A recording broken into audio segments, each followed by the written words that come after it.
It certainly seems obvious that the General Assembly does not quite understand what drives us crazy.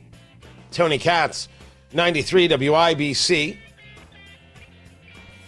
The administration, considering, as reported by Tom Davies of the Indiana Capital Chronicle, considering tolling across I-70 of $15.60. They want to toll I-70, $6.5 billion in improvements.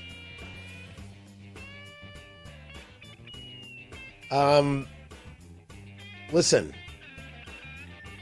charging Hoosiers to drive on I-70 is not going to be a popular move. And if anybody suggests, well, we'll only do it for a certain amount of time, no one believes you. Once the toll is there, it's there for forever. I don't know how people feel about the idea of trucks coming through being charged,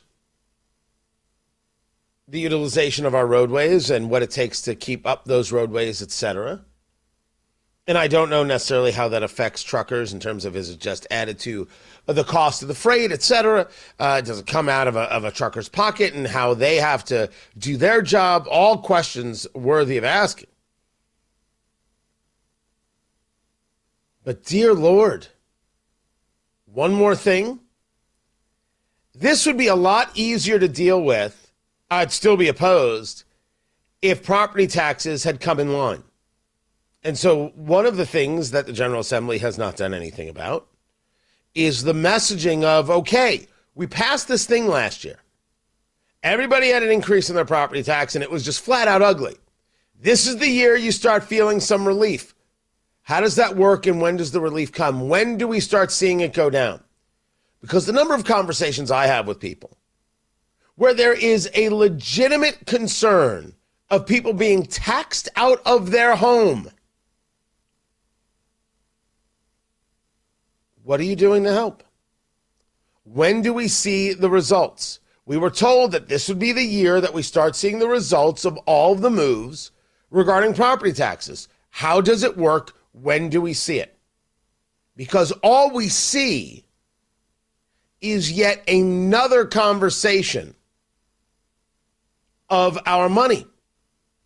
We see this in conversations in local school districts because of what happened with property taxes. Oh, now the property taxes are going to go down, so we have to have referendums to increase. This is the conversation of Carmel. Carmel Clay Schools, they're preparing for fiscal challenges. They think they're going to lose $2 million because of the property tax law. So maybe there needs to be a referendum. Carmel, I live here. Hi, how are you? You stop it. Figure it out. Figure it out. Don't ask these people to give more. And if you think this is all getting bad now, places like Carmel have decided that what they need is maximum density, and so they have built a whole bunch of apartments. You want to take a look at politics about who rents versus who owns? Wait till you discover that you've put in so many apartments and so many renters that lean politically left. You have not seen taxes yet. Good work, everybody. An absolute failed philosophy. Growth is good, and you know that I favor it. Smart growth is better. And just nonstop apartments because you got to fill every single corner. It's not smart growth. It leads to incredible problems. But maybe it's, hey, that'll be somebody else's problem. My kid will be out of the school. I've already made my money. I'll already be out. That's no way to live. You're going to be down $2 million? Figure it out. Don't ask these people for another dime. Don't ask for $15.60 to drive on Hoosier roads. Where's the relief? Where are your cuts? Where do you tell your story? Because here I am, and I don't know what your story is.